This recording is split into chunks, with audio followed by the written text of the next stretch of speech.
وہی باس جس نے ہمیں عمرے پر بھیجا تھا۔ میں نے ہمت کر کے اسے پورا واقعہ تفصیل سے بتایا۔ اس نے بڑے تحمل سے میری بات سنی، چند اہم سوال کیے، اور پھر مجھے یقین دلایا کہ وہ میری پوری مدد کرے گا۔ اس کی بات سن کر مجھے ایسا لگا جیسے ایک بڑی دیوار ہٹ گئی ہو۔ میں شکر گزار نظروں سے اسے دعائیں دیتی ہوئی اپنی سیٹ پر واپس آ گئی۔ اگلے ہی دن باس مجھے ایک وکیل کے دفتر لے گیا۔ وہاں ہم نے پورے معاملے کی بنیاد پر کیس دائر کیا اور واپس آ گئے۔ وکیل نے بھی انتہائی سنجیدگی اور ذمہ داری سے کیس سنبھالا۔ صرف ایک ہفتے میں وہ نیچ انسان عدالت میں کھڑا تھا اور اس کے پاس اپنے دفاع میں کہنے کے لیے کچھ بھی نہیں بچا تھا۔ میں نے جو بھی ثبوت وکیل کو دیے تھے اس نے سب عدالت کے سامنے رکھ دیے۔ مقدمہ صاف سیدھا تھا، اسی لیے عدالت نے اسے 5 سال قید کی سزا نہ دی۔ اس فیصلے سے میرے دل پر رکھا ہوا بوجھ ہلکا ہو گیا، مگر ابھی ایک اور اہم ذمہ داری سر اٹھائے کھڑی تھی، میری بہن کا بکھرا ہوا گھر دوبارہ جوڑنا۔ عدالت سے فارغ ہو کر میں سیدھی اپنی بہن کے سسرال پہنچی، وہی جگہ جہاں والے دلہن کو گھر لائے بغیر ہی بارات واپس لے گئے تھے۔ لوگ سمجھ رہے تھے کہ لڑکے نے طلاق دے دی ہے، لیکن اصل حقیقت کچھ اور تھی۔ لڑکے نے صرف اتنا کہا تھا کہ اسے شادی نہیں کرنی، اور وہ بارات لے کر چلا گیا تھا۔ میں نے لڑکے سے تفصیل سے بات کی اور پوچھا کہ بارات کے دن اس کے کان میں سرگوشی کرنے والا شخص کون تھا۔ آخر وہ کون تھا جس کی بات پر اس نے اتنا بڑا فیصلہ کر لیا؟ اس نے بتایا کہ وہ اس کا قریبی دوست ہے۔ 2 مہینے پہلے ہی دونوں نے مل کر کاروبار شروع کیا تھا۔ اس دوران اس دوست نے ہر معاملے میں دیانتداری دکھائی، لین دین میں بھی کوئی شک پیدا نہیں ہونے دیا، اسی لیے وہ اس پر اندھا اعتماد کرنے لگا تھا۔ لیکن بارات کے دن اس دوست نے اسے ایسی بات کہہ دی جو نہ صرف غلط تھی بلکہ ان کی غیرت پر بھی چوٹ کرتی تھی۔ اس دوست کی کہی ہوئی بات نے اسے اس قدر بھڑکا دیا تھا کہ وہ غصے میں اندھا ہو کر دلہن کو ساتھ لیے بغیر ہی واپس لوٹ آیا۔ میں نے بڑی خاموشی سے اس کی پوری بات سنی، پھر اسے حقیقت سے آگاہ کرنا شروع کیا۔ جیسے جیسے میں نے سچ کی تہیں اس کے سامنے کھولی، اس کے چہرے پر حیرت اور صدمے کے آثار بڑھتے گئے۔ اسے یقین ہی نہیں آ رہا تھا کہ دنیا میں ایسے بھی لوگ ہوتے ہیں جو حسد اور بدگمانی پھیلانے کے لیے کسی کی زندگی تک برباد کرنے سے نہیں ہچکچاتے۔ ساری بات سمجھنے کے بعد وہ بے حد شرمندہ تھا کہ اس نے بغیر تحقیق کیے کسی جھوٹی بات پر بھروسہ کیسے کر لیا۔ اس نے نہ صرف مجھ سے معذرت کی بلکہ وعدہ کیا کہ وہ خود میری بہن سے بھی معافی مانگے گا اور اسے عزت کے ساتھ رخصت کر کے لے جائے گا۔ وہ میرے ساتھ گھر آیا، امی اور بہن سے ہاتھ جوڑ کر معافی مانگی اور 1 ہفتے بعد دوبارہ بارات لانے کا یقین دلا کر چلا گیا۔ میری بہن اس اچانک بدلے ہوئے ماحول سے بہت خوش تھی۔ وہ میرے ساتھ اپنے رویے پر نادم بھی تھی اور بار بار پوچھ رہی تھی کہ آخر یہ سارا معاملہ پلک جھپکتے میں ٹھیک کیسے ہو گیا۔ میں نے سوچا کہ اب وقت ہے کہ میں اسے پوری حقیقت بتا دوں۔ میں نے بہن کو بٹھایا اور آہستہ آہستہ پوری کہانی سنانی شروع کی۔ وہ شخص جس نے بارات والے دن دولہے کے کان میں زہر گیولا تھا، کوئی غیر نہیں بلکہ میرا سابق شوہر تھا۔ اس سے میری شادی 8 سال پہلے محبت کی بنیاد پر ہوئی تھی، لیکن شادی کے بعد مجھے احساس ہوا کہ جسے میں اپنی زندگی سمجھ بیٹھی تھی وہ دراصل ایک بھیانک دھوکہ تھا۔ اس کی اخلاقی حالت بہت خراب تھی، نہ گھر کی فکر، نہ روزگار کی پرواہ۔ وہ زیادہ تر وقت آوارہ گردی میں گزارتا، دوستوں کے ساتھ گھومتا رہتا اور نت نئی لڑکیوں کے پیچھے بھٹکتا۔ ہر گزرتے دن کے ساتھ مجھے اپنی غلطی کا احساس بڑھتا گیا۔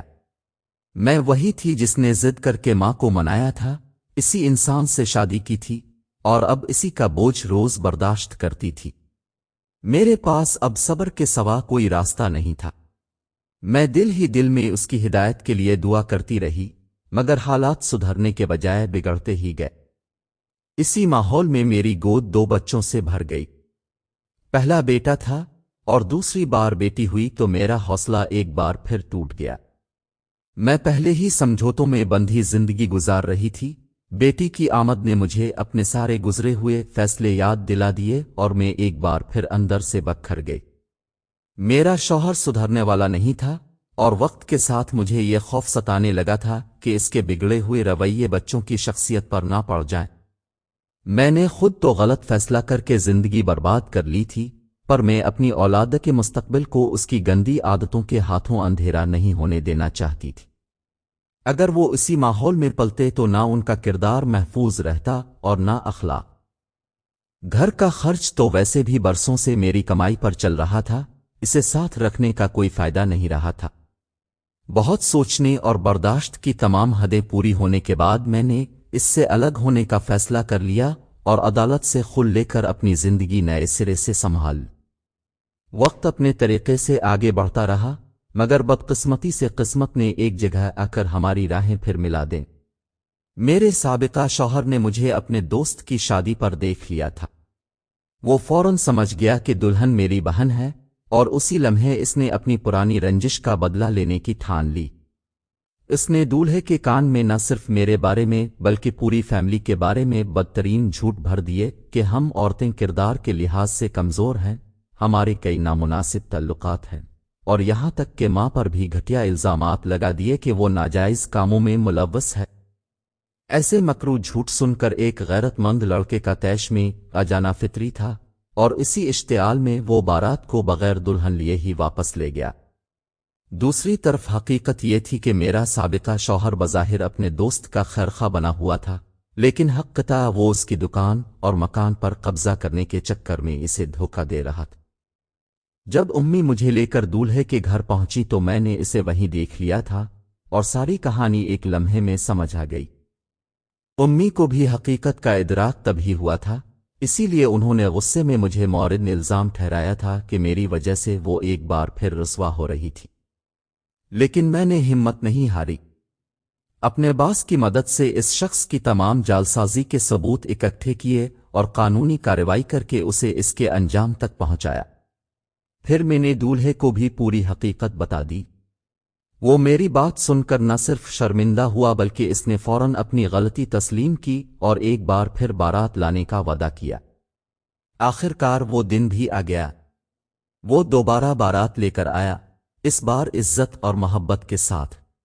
میری بہن کو باقاعدہ رخصت کیا گیا، اور یوں ہمارے گھر کی وہ گہری دراڑ آخر کار بھر گئی۔ سارا معاملہ سلجھ چکا تھا اور ہم سب کے سروں پر منڈلاتا ہوا طوفان آخر کار ٹل گیا۔ للہ تعالیٰ میری بہن کو ہمیشہ اپنے شوہر کے ساتھ خوش و خرم رکھے، آمین۔ ہماری آج کی یہ کہانی آپ کو کیسی لگی؟ اپنی رائے اور خیالات نیچے کمنٹ باکس میں ضرور شیئر کریں۔ اگر آپ مزید ایسے سبق آموز اور دلچسپ واقعات سننا چاہتے ہیں تو ہماری ویڈیو کو لائک کریں، دوستوں کے ساتھ شیئر کریں اور چینل کو سبسکرائب کرنا نہ بھولیں۔ شکریہ اور اللہ حافظ۔